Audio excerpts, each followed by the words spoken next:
Assalamualaikum warahmatullahi wabarakatuh. Perkenalkan, nama saya Linda Saputri. Saya salah satu mahasiswi dari Universitas Halu Oleo, jurusan Teknik Informatika dengan NIM S1 S1 18004. Nah, di video kali ini saya akan menjelaskan mengenai HTML. Nah, HTML itu sendiri kepanjangan dari Hypertext Markup Language. Nah, HTML ini merupakan bahasa markup standar yang biasa digunakan untuk membuat sebuah halaman pada website. Nah, perlu teman-teman ketahui bahwa mungkin teman-teman berpikir bahwa HTML ini tuh merupakan bahasa pemrograman. Nah, HTML itu teman-teman bukan merupakan bahasa pemrograman, melainkan dia ini bahasa markup standar yang digunakan untuk membuat sebuah halaman website. Karena HTML ini dia tuh hanya bisa digunakan untuk menggambarkan struktur halaman pada website. Nah, HTML ini sendiri juga terdiri dari sejumlah elemen-elemen atau teks-teks yang ada di dalam HTML. Jadi dalam HTML itu terdapat beberapa teks yang nantinya akan membangun struktur halaman pada website itu sendiri. Nah, HTML ini nanti akan menyampaikan ke web browser seperti apa tampilan konten pada website yang sedang kita rancang. Nah, untuk proses pembuatan websitenya menggunakan HTML ini, kita tuh bisa menggunakan beberapa text editor, baik itu bisa menggunakan Notepad++, Sublime, ataupun Visual Studio Code dan yang lain-lainnya. Nah, untuk di sini saya tuh menggunakan Visual Studio Code seperti ini. Jadi dia tuh tampilan seperti ini, saya sudah install. Nah, langsung saja kita mulai untuk pengenalan kode-kode tagnya pada HTML di Visual Studio Code. Jadi teman-teman, di sini saya sebenarnya sudah membuat folder di sini pemrograman HTML. Jadi teman-teman bisa buat folder saja, folder baru.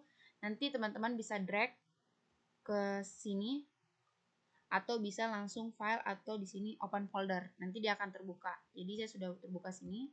Nah, ketika teman-teman sudah masuk foldernya di dalam Visual Studio Code, di sini ada beberapa menu, bisa new file dan new folder. Di sini saya akan membuat new file untuk folder file baru pada folder pemrograman HTML. Di sini saya ketik saja, langsung ketik lebih mudah, belajar1.html. Langsung ketik. Oke, kita enter. Nah, sini kita langsung terbuat file baru. Jadi untuk mengenal struktur HTML langsung saja teman-teman bisa klik HTML, nanti ada pilihan HTML5, teman-teman bisa langsung enter. Nah, ini tuh tampilan HTML untuk versi 5. Jadi saya jelaskan satu-satu. Jadi tipe ini dia tuh yang nanti tag ini tuh yang menunjukkan bahwa ini tuh tipe dokumen HTML. Nah, dalam dokumen HTML ini ketika kita membuatnya, kita harus tahu harus membuat tag pembuka dan tag penutup. Tag pembuka dan tag penutup. Kita kasih ini. Ini tuh tag pembuka dan tag penutup. Jadi tag penutupnya itu ditandai dengan adanya slash atau biasa kita sering garis miring. Itu tuh menandakan bahwa tag HTML itu sudah ada pembuka dan ada penutup. Nah, ini juga tag head. Nah, tag head itu kan mengenai informasi mengenai tentang dokumen. Informasi tentang halaman dokumennya. Jadi kemudian ada tag body. Bagian tag body tag ini itu bagian untuk membuat sebuah halaman yang isinya nanti di website yang nanti akan kita jalankan. Di situ isinya semua ada di tag body.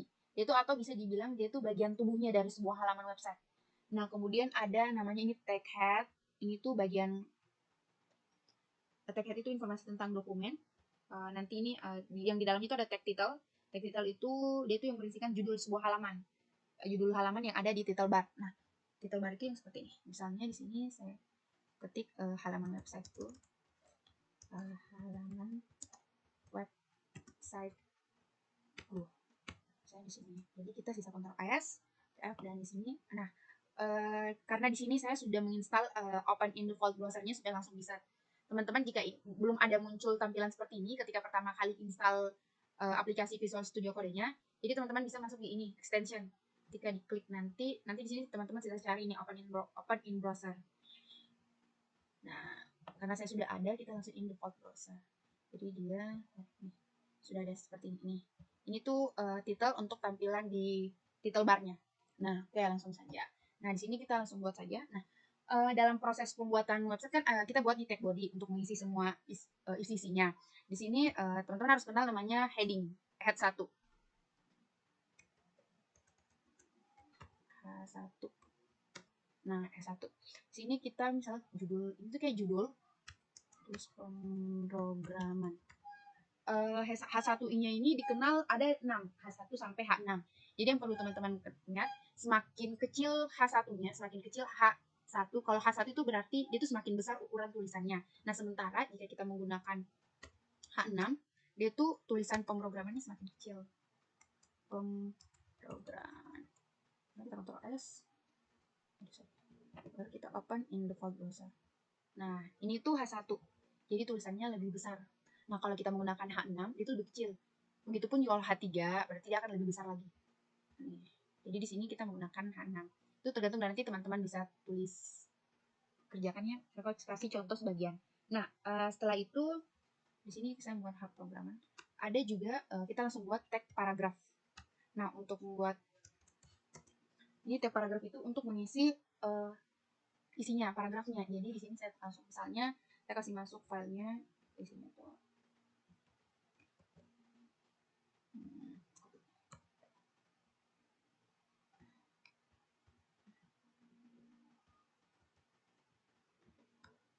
Nah, di sini saya kasih. Nah, kita kasih tag paragraf. Web programming atau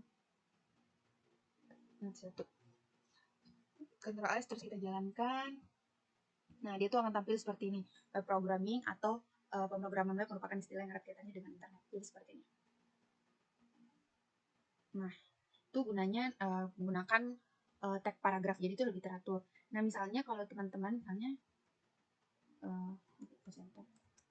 misalnya di sini kan ada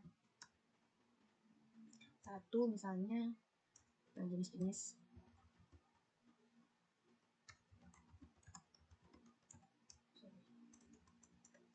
misalnya kita tulis jenis bahasa pemrograman 1 C++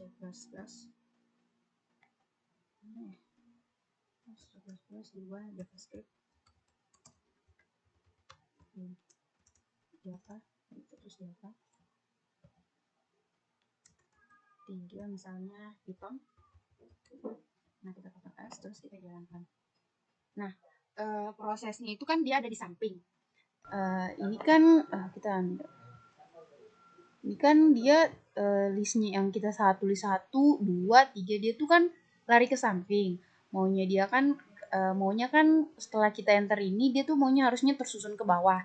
Nah, kalau kita cuma enter di text editor Visual Studio Code-nya ini, dia itu tidak berlaku untuk enter itu berarti tidak berlaku ketika kita enter, maka hasil tampilan di websitenya ini maka dia itu satunya ke bawah. Jadi untuk caranya itu supaya ke bawah kita menggunakan tag namanya tag BR. Nah, tag BR itu dia tuh fungsinya seperti enter. Jadi kita harus menggunakan tag BR. Nah, tag BR itu sendiri itu tidak apa-apa jika kita tidak menggunakan tag penutup. Di sini juga kita harus kasih masuk tag BR. Jadi dia tuh tidak apa-apa menggunakan tag penutup. Nah, kita kasih masuk supaya rapi. Ya, kita Ctrl S terus kita open in default browser. Itu langsung arah. Nah, dia tuh seperti ini jenis-jenis bahasa pemrograman. Nah, dalam kode ini, dalam pemrograman kode ini, jika teman-teman ingin memberi huruf tebal, misalnya di sini saya ingin membuat huruf tebal pada jenis-jenis pemrograman. Kita tuh menggunakan tag B. Tag B itu atau namanya tag bold. Tag bold. Jadi kita Ctrl X kita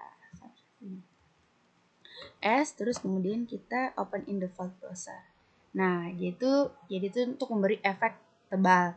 Nah, kemudian jika teman-teman juga ingin memberi huruf garis miring pada World Wide Web, teman-teman bisa memberikan tag i. Tag i itu atau namanya tag underline. Underline.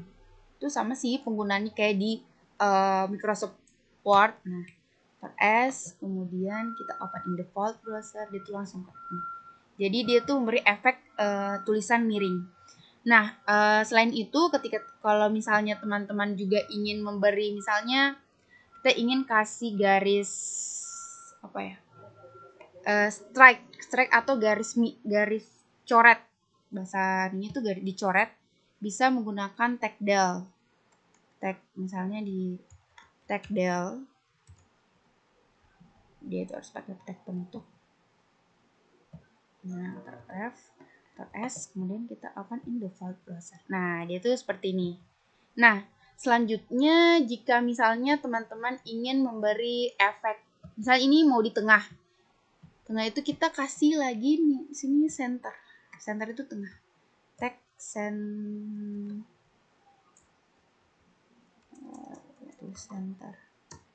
Tag center. Kita Ctrl X. Nih, Ctrl S. Dan kita sih langsung di. Nah, dia itu langsung di dia langsung berubah. Itu tadi tag centernya. Nah, sekarang kalau misalnya dalam sini kita ingin memasukkan sebuah gambar. Nah, jika teman-teman ingin masukkan sebuah gambar, kita keluar dari tag paragraf. Jadi teman-teman bisa ketik saja imgsrc. Nah, ini sudah ada. Nah, selanjutnya kita lihat gambarnya. Nah, sebelum kasih tahu. Jadi untuk gambar itu, misalnya teman itu ada punya gambar di sini. Gambarnya itu teman-teman harus kasih masuk di folder pemrograman yang kita buat tadi, kasih masuk. Nah, kebetulan sini saya sudah kasih masuk dan saya sudah buat folder baru, yaitu folder gambar. Nah, nama gambarnya itu gambar 1.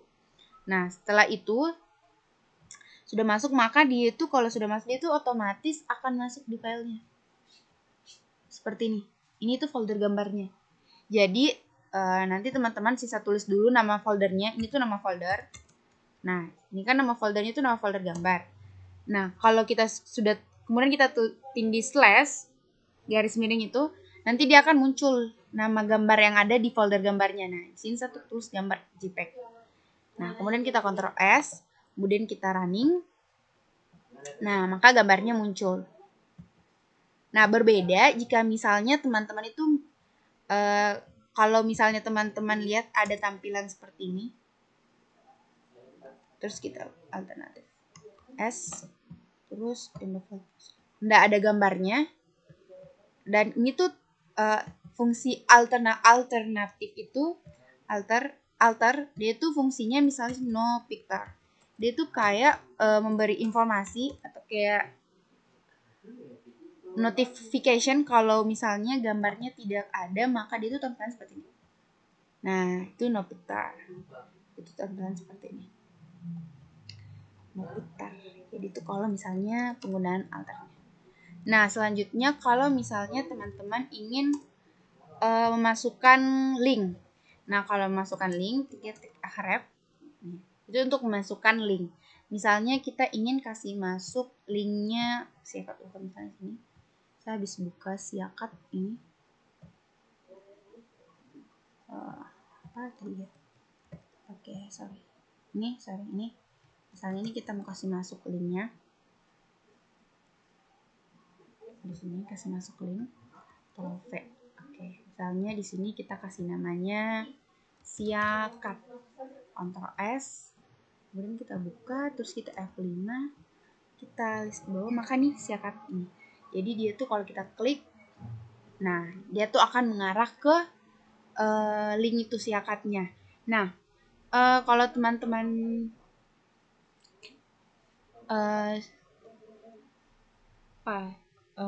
ini kan di web browsernya kalau kita klik link, dia tuh langsung mengarah dalam satu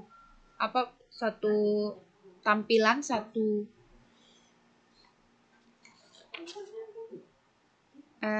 title bar, maksudnya satu barnya itu dia langsung di sini. Nah, kalau misalnya teman-teman ingin supaya linknya langsung ke tab berikutnya, tabulasi berikutnya, teman-teman bisa menambahkan di sini namanya target. Misalnya target underscore blank. Nah, jadi kita Ctrl S. Jadi misalnya di sini kan, oke, kita kembali dulu. Nah, kita refresh dulu. Nah, si akad ini. Nah, jadi dia tuh akan membuka ke tab selanjutnya. Tidak terbuka ke tab yang ini. Itu fungsinya penggunaan blank target untuk blank siakad. Selanjutnya itu kan tadi kita sudah buat mengenai bagaimana cara untuk buat link. Nah, selanjutnya kita kan tidak bisa pungkiri bahwa biasanya pembuatan website itu dari pemangku kepentingan itu biasanya meminta ada yang namanya list. Misalnya kalau kita membuat isi websitenya itu tentang makanan atau apapun itu yang membutuhkan list, kita membutuhkan namanya tag OL atau disebut dengan order list. OL ini tag order list. Nah, ada juga yang namanya tag UL atau ordered list. Nah, kalau tag OL ini misalnya kita listnya misalnya tag L. Nah, di sini kita kasih masuk HTML, terus kita copy aja supaya cepat. Nanti kita lihat perbedaannya. JavaScript, C++,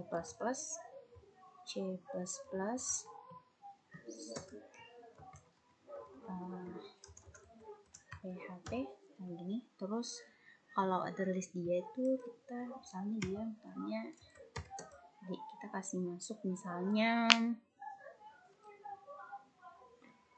plus nanti operator saja kasih masuk. Ini plat tambah kurang kali. Nah, kita Ctrl S, terus kita masuk di browsernya, kita F5. Nah, dia itu kayak gini. Nah, jadi kalau misalnya kita menggunakan order list, dia itu merupakan tag order yang memiliki simbolnya dia tuh huruf angka 1, 2, 3 atau biasa juga A, B, C. Nah, berbanding terbalik kalau misalnya kita menggunakan UL, unorder list, dia tuh menggunakan bullets atau simbol bulat yang warna hitam seperti ini. Itu kalau kita menggunakan tag OL atau tag UL pada website struktur website yang akan kita buat. Nah, oke, selanjutnya kita akan membuat tabel. Nah, untuk lebih mudahnya mungkin saya hapus saja untuk pembuatan ini. Jadi untuk membuat sebuah tabel, teman-teman bisa ketik saja tabel, nanti akan muncul di sini, teman-teman enter, maka dia itu akan otomatis muncul beserta dengan tag penutupnya. Nah, seperti yang kita ketahui, bahwa tabel itu kan terdiri dari baris dan kolom. Nah, dalam pemrograman ini, untuk menandakan dia itu baris, dia itu dengan adanya tag TR. Nah, tag TR ini tuh menandakan bahwa ini adalah TR itu baris. Nah, dalam baris itu kan ada kolom. Nah, kolom itu ditandakan dengan adanya tag TD. Misalnya kita ingin membuat kolom nomor. Nah, kita copy, misalnya ada 3 kolom. Sini nama. Nah, misalnya ini tuh berarti ada satu baris dan 3 kolom. Nah, kalau misalnya teman-teman ingin buat 2 baris, lebih mudahnya teman-teman itu copy saja. Terus kita paste di sini. Kemudian teman-teman ganti. Misalnya untuk baris keduanya tuh isinya apa? Misalnya 1. Terus namanya, dari sini. Nah, kita Ctrl Save, kita lihat perubahannya, teman-teman sisa open. Ini langsung. Nah, ini. Jadi muncul, ini tuh ada 2 baris, 3 kolom, 2 baris. Nah, mungkin teman-teman bertanya, kenapa tidak muncul seperti tabel yang ada barisnya? Jadi kalau di HTML itu, di sini tuh tabel ada namanya di istilah tabel border. Border itu ini akan kasih garis, kita klik 1. Jadi di sini terus 1. Nah, ini tuh akan muncul. Ini tuh proses pembuatan tabel. Jadi misalnya untuk proses pewarnaan itu bisa langsung di sini, tapi nanti kita akan belajar lagi lebih dalam dengan proses penggunaan CSS. Di sini saya buat dulu. Misalnya di sini kita buat H1, H3. Saya buat supaya rapi. Saya kasih masuk H3. Di sini tabel mahasiswa.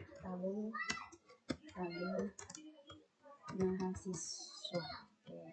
Yes, di sini saya balas tabel mahasiswa. Nah, kalau misalnya teman-teman ingin menambahkan lagi barisnya, teman-teman bisa copy saja karena untuk codingan itu sendiri itu kan sama. Kita copy saja. Nah, di sini tuh kita isi misalnya di sini 2, di sini misalnya sini Kiki, di sini 807, kita Ctrl S, kemudian kita running aja di sini. Nah, itu akan bertambah. Itu dia tuh modelnya kan seperti itu. Nah, di sini kan belum terlalu rapi. Nanti untuk proses pewarnaan atau adanya gambar lagi, nanti itu kita menggunakan nanti CSS. Nah, selanjutnya ya mungkin saya hapus lagi. Misalnya kalau di sini kita ingin membuat form.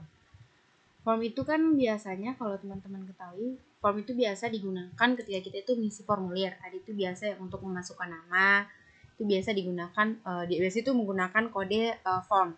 Misalnya ini form action. Ini form action. Kita isi. Tag form itu kan digunakan biasa untuk inputan kalau misalnya kita login, misalnya disuruh masukkan nama, masukkan password. Yang penting dia itu form itu ketika kita membuat sebuah website yang meminta untuk adanya inputan masukan. Nah, contohnya seperti ini misalnya kita pakai label for di sini, label for-nya terus di sini. Oke. Input type text name. Misalnya label input type text terus name-nya nama. Input type text nama, ID-nya kita kasih sama nama, terus di sini ID itu harus sama dengan label for-nya. Jadi kalau misalnya ID-nya nanti di sini huruf kecil, misalnya di sini huruf kecil, di sini juga harus huruf kecil nama. Nah, kita misalnya Ctrl X terus kita jalankan. Oke, dia tuh seperti ini. Nah, jadi misalnya ini kan masih kosong karena kita belum memasukkan di sini. Ini kan untuk ID, ini kan label for nama itu ID untuk yang ini. Jadi yang di tag keluarnya ini antara tag label itu harus kita inputkan nama di sini. Nama S terus kita ini. Jadi dia tuh seperti ini, nama. Nah, terus kemudian misalnya kita mau buat biasanya kan kalau di website itu untuk inputan di sini tuh ada namanya yang tulisnya misalnya masukkan. Sudah ada memang tulisannya. Nah, kalau mau buat seperti itu, kita tinggal tambahkan codingan itu namanya placeholder. Misalnya di sini masukkan nama atau username sih nama Ctrl S jadi seperti ini. Nah, ini tuh kegunaan untuk tag placeholder. Nah, selanjutnya kalau misalnya kita menggunakan tag kita copy saja. Gunakan selanjutnya untuk password. Jadi for name di sini pass, kita kasih di sini pass. Nah, di sininya password. Nah, untuk input tipenya kan dia berupa password. Jadi dia di sini tuh harus input tipe password. Nah, namanya di sini password, kita kasih samakan. Nah, kalau ID-nya itu harus sama dengan label for. Jadi pas. Nah, untuk placeholder-nya itu kita samakan. Masukkan password. Nah, kita lihat ini tuh untuk inputan kedua.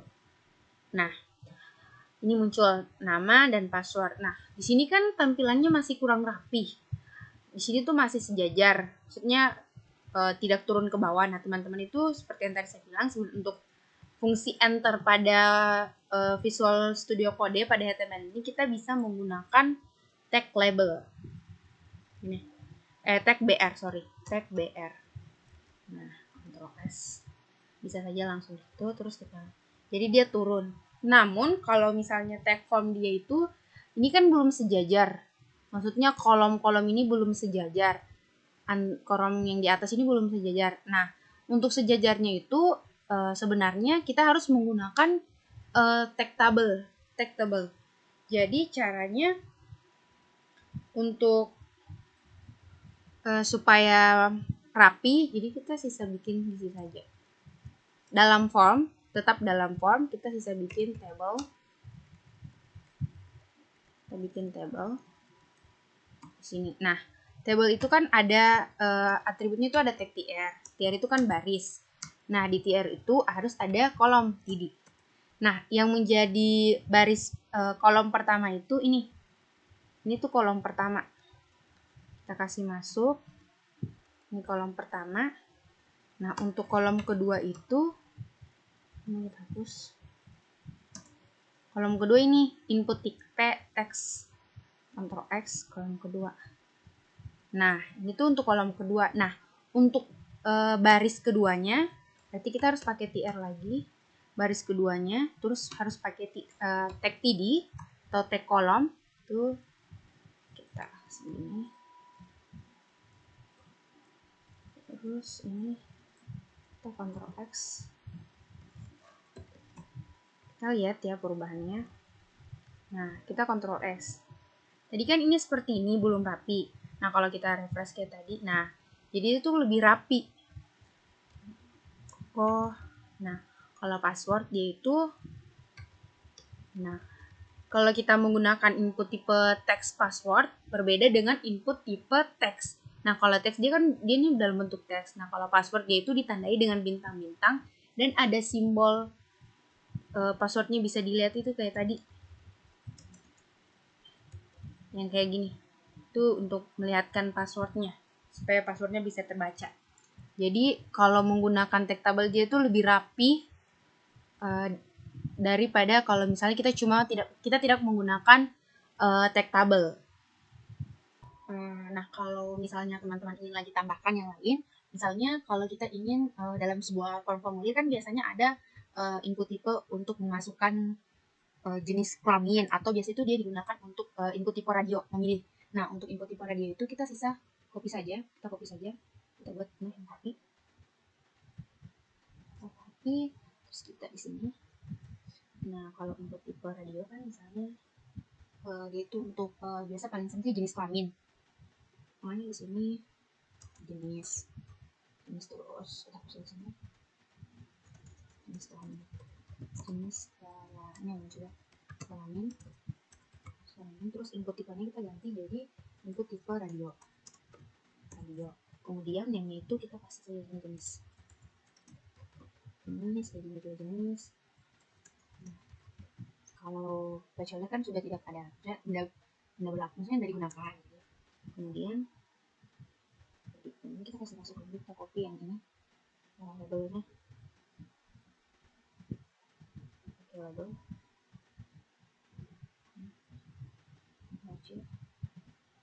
label misalnya di sini for laki-laki.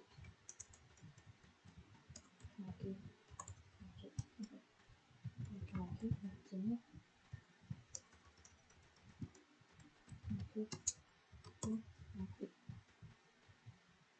kemudian kita copy, terus kita enter untuk tipe radio jenis di label di sini perempuan. Perempuan.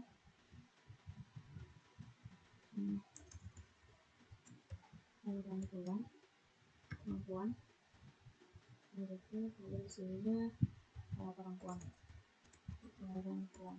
Ctrl S, kita lihat dulu perubahannya.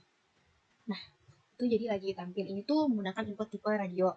Jadi radio itu dia tuh kayak simbol bulat, sedangkan kita hanya bisa memilih salah satunya. Nah, kalau misalnya biasa untuk pemilihan hobi kan bisa lebih dari satu. Nah, kalau untuk menggunakan misalnya kita buat website yang ada pilihan formulirnya itu ada pilihan untuk masukkan hobi yang lebih dari satu, kita menggunakan input tipe checkbox.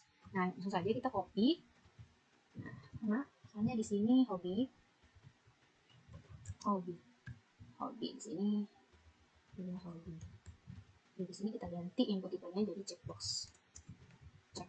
Nah, kemudian di sini hobi. Kemudian ID-nya misalnya membaca, ya, terus labelnya membaca. Kemudian di sini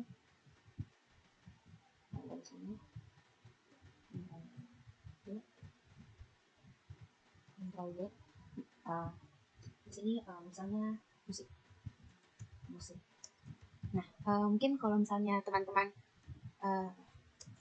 nanti saya kasih tips. Kalau misalnya kita kan di sini kerjanya copy. Jadi kalau misalnya lebih mudah supaya lebih cepat untuk mengcopy daripada kita ketik satu-satu seperti ini. Kalau di sini kan misalnya saya mau ganti, ini musil salah, kita mau ganti musik.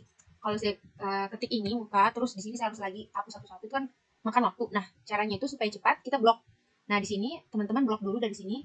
Nah, ini kan ada yang terblok musik 1 kali 3. Teman-teman sisa Ctrl D 3 kali. Ini, saya ini. Nah, teman-teman sisa Ctrl D. Ini.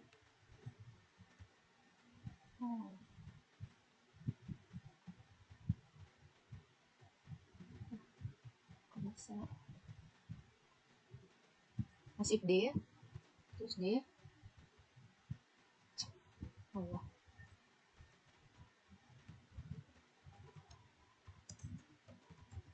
Musiknya kan bisa. Di sini. Nih, teman-teman copy Ctrl D, baru ganti misalnya di sini menulis. Jadi itu langsung 1 kali 3. Nah, kita copy lagi. Misalnya di sini kita copy. Kayaknya udah sih, kadang-kadang mau. Nah, misalnya kita ganti di sini. Ctrl D lagi. Teman-teman bisa blok, terus Ctrl D, terus ganti. Tulis namanya yang mau diganti. Misalnya olahraga. Jadi dia tuh langsung terganti. Nah, kita Ctrl S, kemudian kita running. Nah, dia itu dijual. Nah, bedanya checkbox dengan radio, kalau radio di sini itu kita hanya bisa memilih salah satu. Nah, kalau checkbox itu kita bisa memilih lebih dari satu, tuh bahkan di sini kayaknya ini masih salah karena kita belum ganti semua input tipenya. Nah, input tipenya kan checkbox. Ini checkbox. Ini kita ganti Ctrl D. Bisa Ctrl D supaya black pakai Ctrl S. Jadi Ctrl D itu kalau di sini tuh dia lebih mudah. Jadi kita bisa langsung mengetik yang mana kita ketik, sisa kita blok saja begini. Nah, kalau misalnya kan namanya pasti ada yang sama checkbox itu akan terblok otomatis, sisa kita Ctrl D. Nah, kalau sudah biru gini berarti kita bisa mengganti 1 kali semuanya. Misalnya gini gitu. Oke, selanjutnya ini sudah berubah tadi. Selanjutnya jika teman-teman ingin membuat biasa seperti tanggal. Nah, untuk tanggal itu kita pakai namanya input tipe date. Kalau ya input tipe date. Nah, kita copy saja ini supaya lebih cepat. Kita copy. Nanti ya kita copy. Kemudian ini. Nah, itu kita pakai input tipe. Nah, input tipe date. Data. Nah, di sini kita ganti misalnya di sini tanggal lahir, TGL, tanggal, di sini tanggal lahir. Nah, selanjutnya teman-teman kan tahu bahwa di pembuatan struktur HTML itu banyak sekali terdapat tag. Nah, misalnya teman-teman ingin menambahkan lagi tag. Misalnya kita ingin tambahkan tag email untuk memasukkan email, jadi kita copy saja. Kita copy, terus kita tambahkan di sini misalnya email. Terus di sini tulis email, kemudian input tipe email juga email, kemudian di sini email.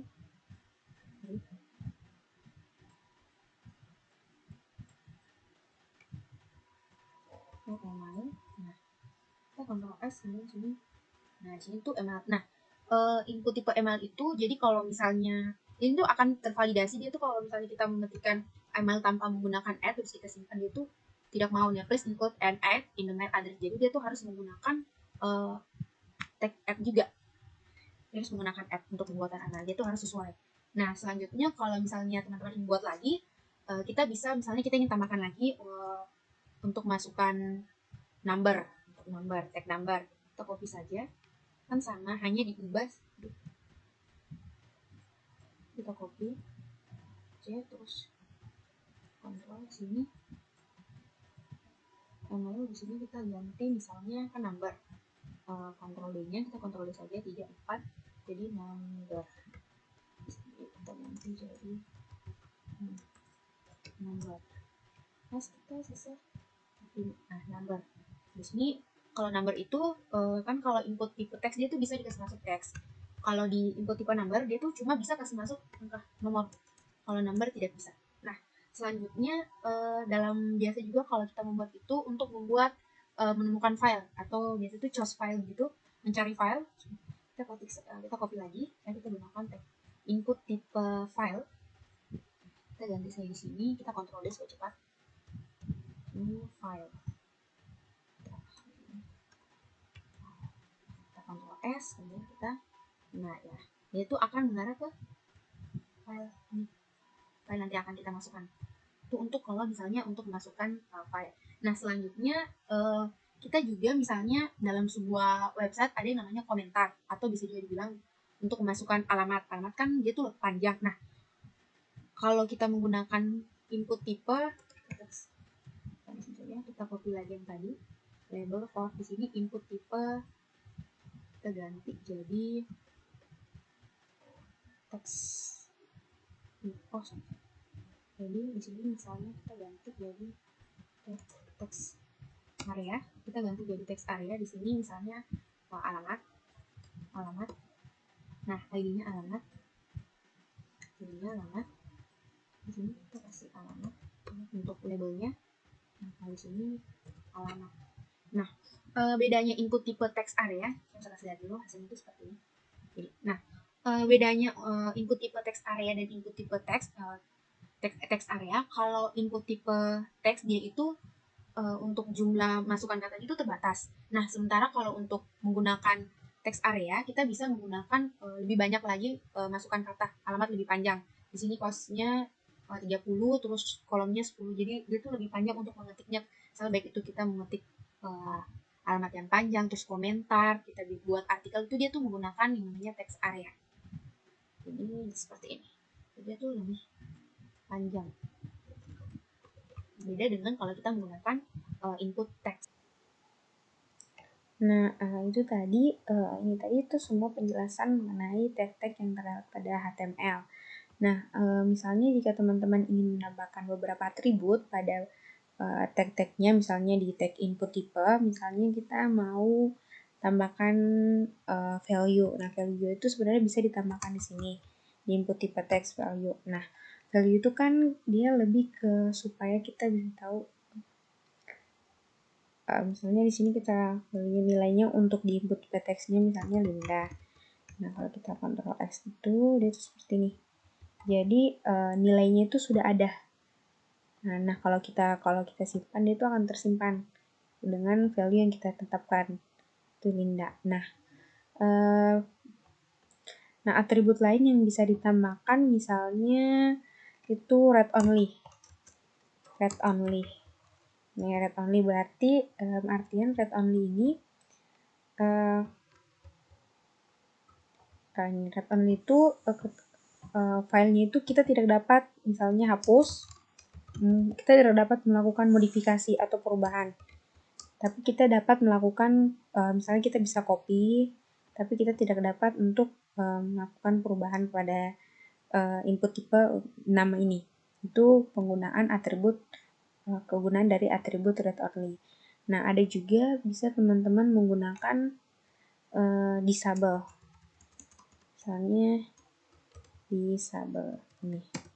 Nah, kalau disable itu sendiri dia tuh itu ya bisa disable itu bisa dikirim, maksudnya tidak dapat terkirim. Jadi file inputan nama ini, nama Linda ini tidak dapat terkirim. Berbeda kalau kita menggunakan read only. Kita tidak dapat modifikasi, tapi ketika kita simpan, maka filenya itu tersimpan. Kalau kita menggunakan read only.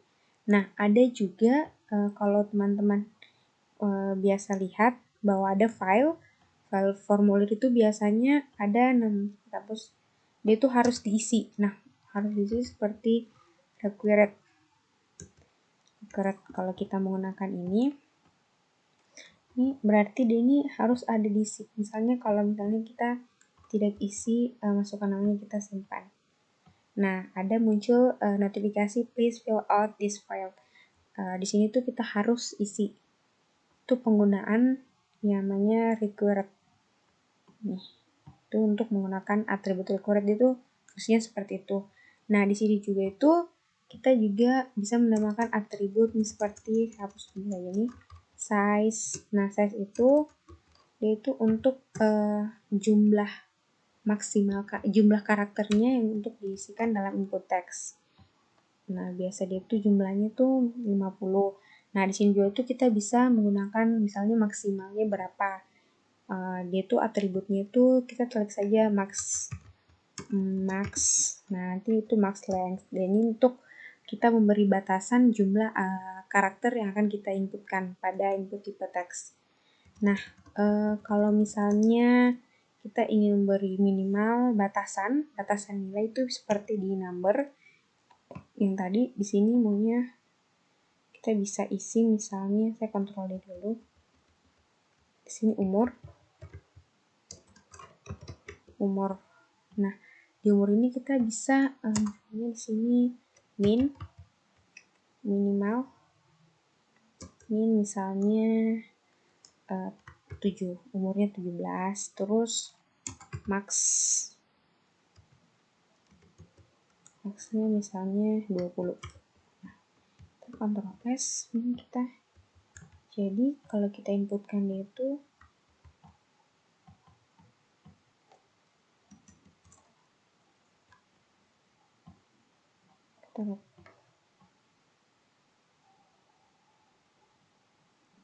di sini kita harus nambah. Sini